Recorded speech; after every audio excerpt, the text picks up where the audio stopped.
Seja bem-vindo ao IT Security Watch, o Observatório Mensal de Cibersegurança.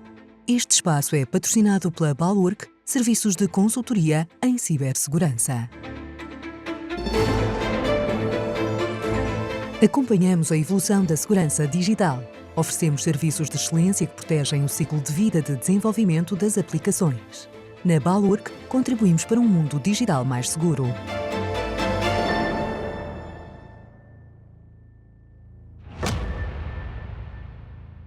Sejam bem-vindos ao IT Security Watch, o podcast da IT Security com o apoio da Balurk, onde mensalmente analisamos os temas de cibersegurança, ciberrisco e ciberresiliência que marcam a atualidade. Neste 11º episódio vamos abordar o tema da gestão de vulnerabilidades e para falar deste tema tenho comigo David Marques, Head of Cybersecurity do grupo Nabeiro. Bem-vindo, David. Perguntava-lhe, tendo em conta a importância atual da gestão de vulnerabilidades, como é que viu esta abordagem a evoluir ao longo dos últimos anos? Agradeço primariamente também o convite que me foi estendido para falar sobre este tema.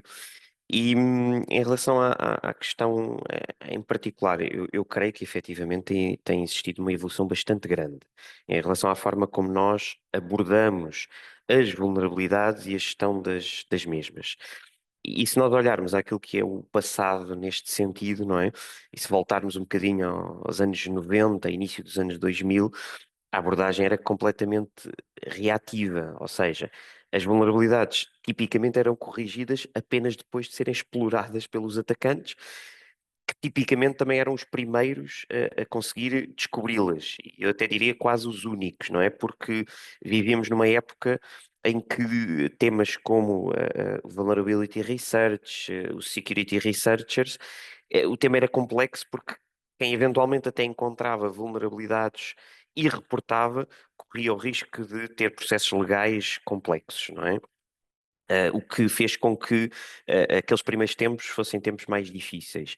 Mas também é verdade que foi nesta época que começaram a surgir outros marcos importantes, não é? Como, por exemplo, surgiram os primeiros scanners de vulnerabilidades automatizados, foi criado o Standard CVE, que ainda é usado amplamente hoje em dia para mapeamento e identificação das vulnerabilidades.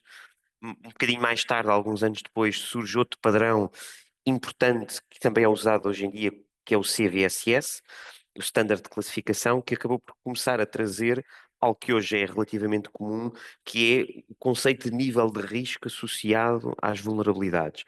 Isso ajudou a criar aquilo que são as primeiras bases para aquilo que hoje em dia se fala muito, quando se fala em gestão de vulnerabilidades, que é a questão da priorização, não é? Como é que vamos mitigar por priorizar adequadamente, e este hoje é um conceito-chave para este tema. Hoje em dia, evidentemente, já evoluímos muito, não é? Deixámos para trás aqueles conceitos mais tradicionais, se calhar daqueles iniciais scans periódicos de vulnerabilidades, onde se calhar uma vez por ano, de 6 em 6 meses ou até mensal, para uma lógica muito mais de continuidade. Hoje em dia já vivemos numa época onde é muito mais comum o Continuous Automated Vulnerability Management, ou seja, termos ferramentas em que este assessment ou estes scans são feitos em modelo de continuidade numa base praticamente diária, não é?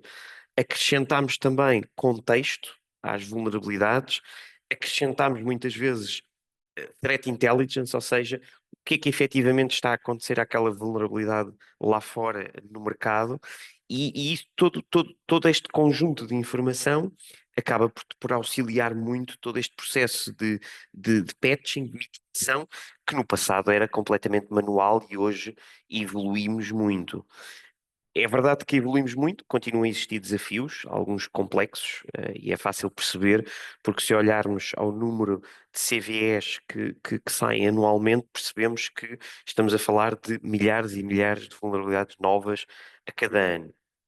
Além disso, a capacidade dos explorantes, dos atacantes de explorarem rapidamente as vulnerabilidades também tem evoluído muito ao longo do tempo, o que é um indicativo que, apesar da evolução que houve, ainda temos um longo caminho a percorrer pela frente. O David referiu a priorização da mitigação de vulnerabilidades. Perguntava-lhe que critérios é que se devem utilizar para, então, priorizar as vulnerabilidades a serem corrigidas numa infraestrutura complexa. Hum, eu diria que há aqui uma parte, digamos, antes de entrar nos critérios, uma parte positiva, porque hoje em dia, digamos, o aumento de maturidade das ferramentas que utilizamos já nos permitem, no fundo, suportar muito esse processo de priorização, porque já nos dão muitos dados de contexto importantes para criar uma estratégia. Em relação aos critérios, ainda continua a ser usado o CVSS, que é uma referência da indústria, e continua a ser muito usado para prioritizar a mitigação. Mas a verdade é que eu penso que já não vivemos numa época onde podemos única e exclusivamente usar esse padrão, que é um padrão mais estático, para conseguir então ter uma estratégia de priorização adequada.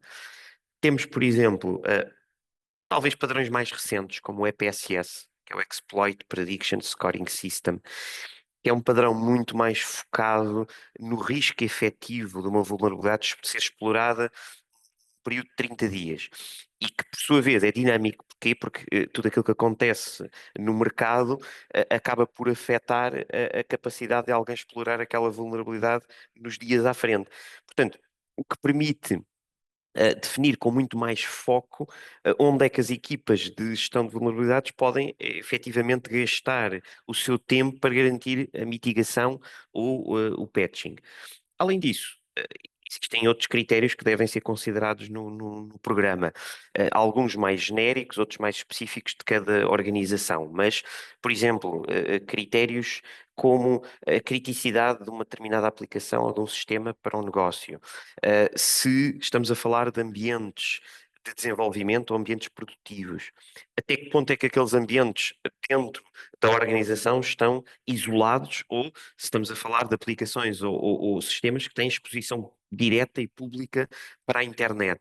Se, por exemplo, se existem exploits já disponíveis publicamente e se estão efetivamente a ser explorados. Portanto, tudo isto devem ser critérios que devem ser usados pelas equipas para criar o seu programa de mitigação e de correção de vulnerabilidades, e aí então sim, usando, digamos, a conjugação destes critérios, eu penso que é realista chegar a um bom equilíbrio e conseguir focar as equipas na correção daquilo que é efetivamente mais importante. Qual é que é o papel das ferramentas de automação no processo de identificação e remediação de vulnerabilidades? Eu penso que as ferramentas desempenham um papel fundamental, porque hoje em dia, com a complexidade, diversidade, expressão e até dimensão dos sistemas atuais, sem ferramentas que nos suportem este processo, eu penso que nós ficamos claramente muito condicionados, especialmente logo na primeira fase que o Rui falou, a fase de identificação.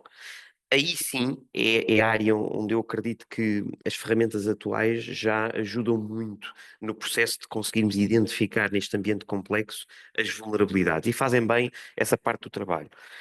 A segunda fase, ou seja, a remediação das vulnerabilidades, eu creio que já existiu realmente uma evolução muito grande, mas nesta parte eu acho que ainda temos um longo caminho a percorrer, porque a remediação muitas vezes tem desafios complexos, até em termos de risco, e ainda tem muitas vezes uma dependência grande, digamos, dos humanos, de haver uma discussão, e uma validação manual. Mas acredito que, dada a dimensão e o volume de novas vulnerabilidades, cada vez teremos que caminhar mais para a automação destes processos, para garantir que há menos intervenção manual e há mais automação para conseguirmos lidar com o fluxo crescente de vulnerabilidades. David, eu também gostava de lhe perguntar como é que se lida com a limitação de recursos, sejam eles financeiros, tecnológicos ou humanos, ao priorizar e corrigir vulnerabilidades. Eu diria que lidamos como tipicamente fazemos nesta área, ou seja, por gerir o risco. A verdade é que não há organização nenhuma que eu conheça que tenha todos os recursos, sejam eles financeiros, tecnológicos ou humanos, desejados para a cibersegurança, de um modo geral, e muito menos para esta área de gestão de vulnerabilidades em particular. Portanto, é aí que eu acho que entra a questão da estratégia de priorização. Serve precisamente para conseguir lidar com a limitação dos recursos. Portanto, todas as organizações de maior dimensão, logicamente, que têm um backlog maior ou menor de vulnerabilidades e não existe capacidade humana para corrigi-las todas.